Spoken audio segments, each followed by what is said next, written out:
Hey guys, welcome back to some more AFK Arena. In today's video, we have an amazing post by Whitesushii over on Reddit. We've done a fair few videos covering what this guy posts. His detail is amazing. The aesthetic way he puts it together in these visual formats is ridiculous. When I opened this post, I just got blown away, and I'm like, I have to make a video on this. And you guys, just please go support this guy over on Reddit. He's absolutely amazing with the content that he puts out. So yeah, we're gonna go through this whole thing in this video and then talk a bit about each of the sections of it. But it's absolutely fantastic. Let's get into it.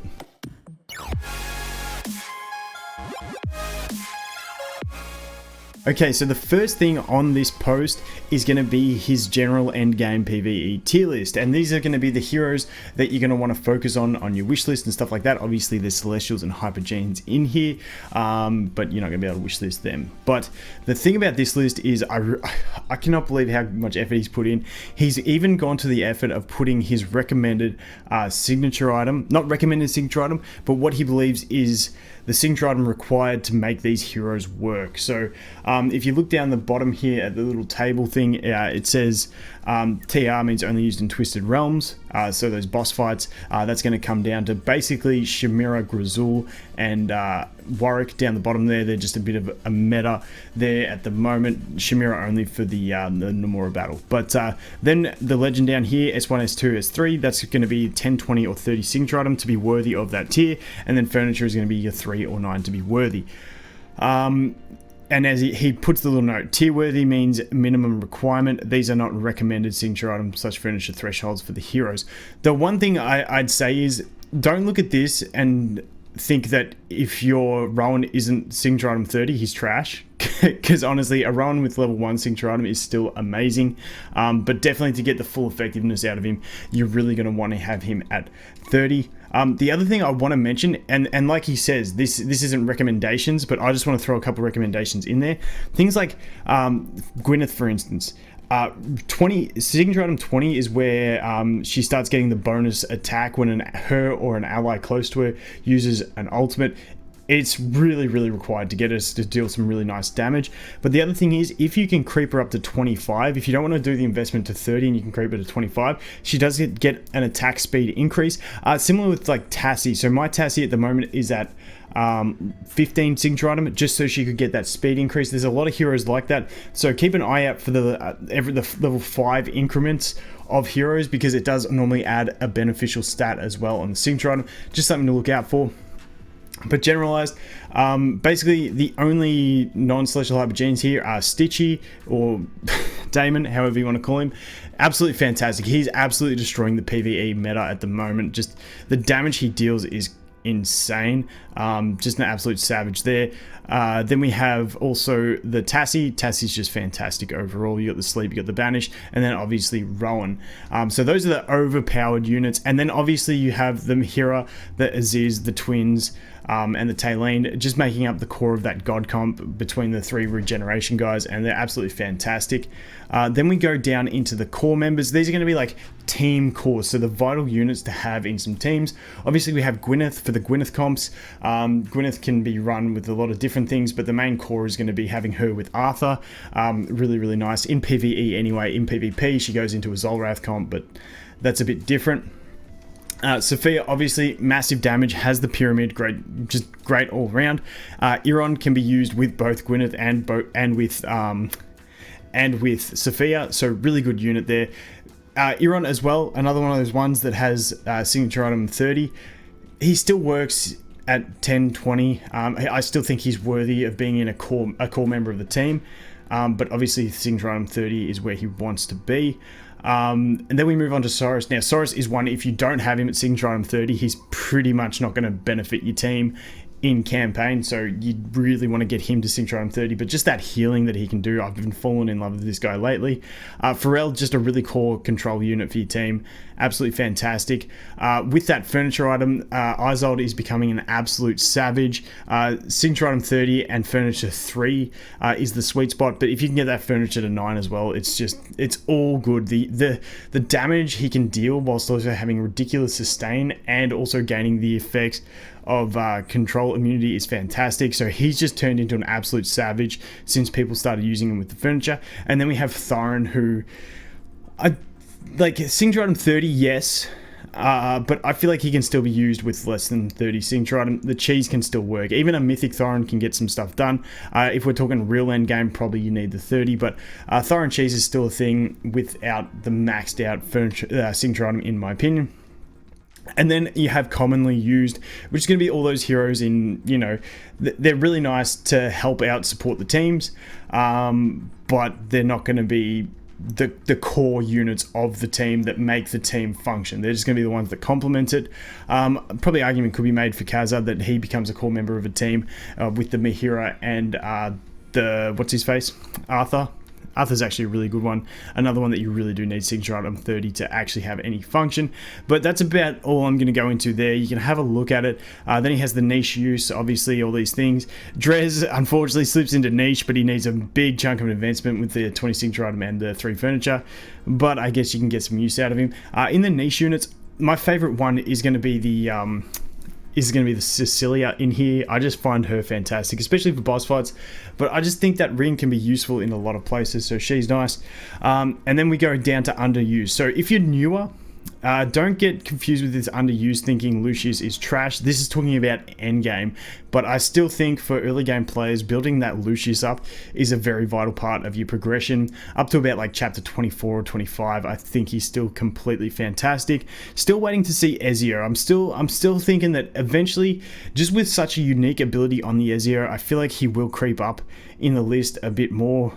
Just even as new heroes come in, I feel like he's just going to open up strategies. So yeah, that's that one. And then we have the never used category of heroes. So unfortunately, those guys get just sit there nicely in the bottom for the PvE content. Anyway, that is that. I thought that was a really, really nice, like, definitely the link of this is in the description. So definitely check this out and keep this on record because it's this is such a good reference. I really do enjoy it.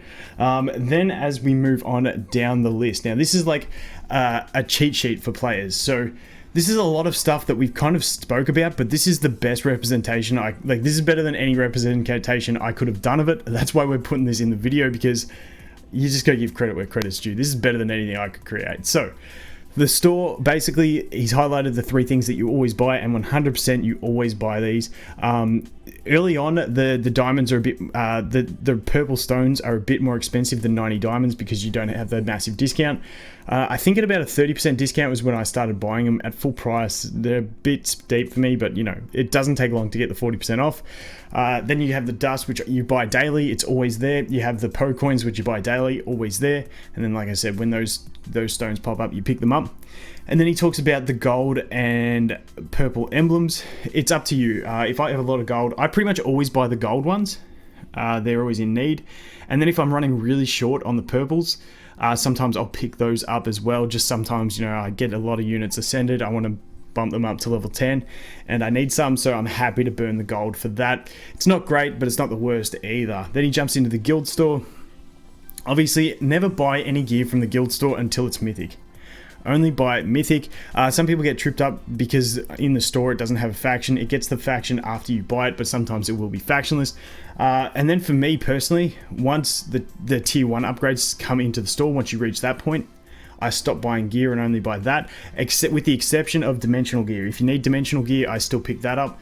And then after that, once you unlock tier 2 in the shop, I stop buying tier 1s and just focus. I just focus on the furthest progressed thing you need, because I hate the idea of buying the gear and just getting factionless and stuff like that. It tears me apart. So getting those upgrade pieces, I just find more valuable as they unlock. Moving down, we have the Labyrinth store, and this is pretty much the general suggestion. Like he says here, Shamira is either number 1 or just not at all. If you're going to use her as your main carry early game, you're going to pick her up first, and then move on to Arthur, Wukong. Then you're going to get the dimensional upgrade tokens, the signature item upgrade tokens, and then after that, you're going to pivot into the faction, the faction specific signature item boxes. However, if there's another hero in there that you really, really want, you can go ahead and pick them up. Some people may look at Nomura or Thorin or even the Estrelda, but for me, basically on all my accounts, the ones I went for Shamira, I did that. Then Arthur, Wukong, and then obviously the signature item upgrades are fantastic. Then we look at the Challenger store. He's gone, I did a video about Aziz versus Athalia. I still find Aziz to be the best as well. So he's gone with the Aziz, Athalia, then Flora, and then the chests. I'm probably going to go Aziz straight into Flora. Just because the grind to get Athalia I can't be bothered with. It might be a thing, but I definitely think Aziz is the best option there. And pretty much out of all these heroes, especially with the way we have select summons now, I just think it's pointless buying any normal hero, any non-celestial Hypergean from the Challenger store. And even though the signature item chests seem a bit expensive, it's just like you can summon those other heroes, so I'm not too stressed on that. Some people may choose to like pick, if they've been struggling to get their last Iron or something like that, they may pick it up, but you know, for me, I'm just gonna leave it. Then we go into this little cheat sheet part, which is fantastic. Early game, below 100, everyone gets the free Wukong. He's an amazing carry in that early game. Then you've got the Muriel and Savius that can do up to 160. I still like using Chimera up to 160. People often say that she's bad until 161 when she gets the ability to heal during her ultimate, but I just feel like with how good the wish list is and how much just free summons they get, you do get a Chimera from clearing a campaign stage. You also get one from one of the peaks of time. I just feel like you can basically get her mythic before you get these guys to a usable stage. So with the way summons work, I just feel like that's a possible option too.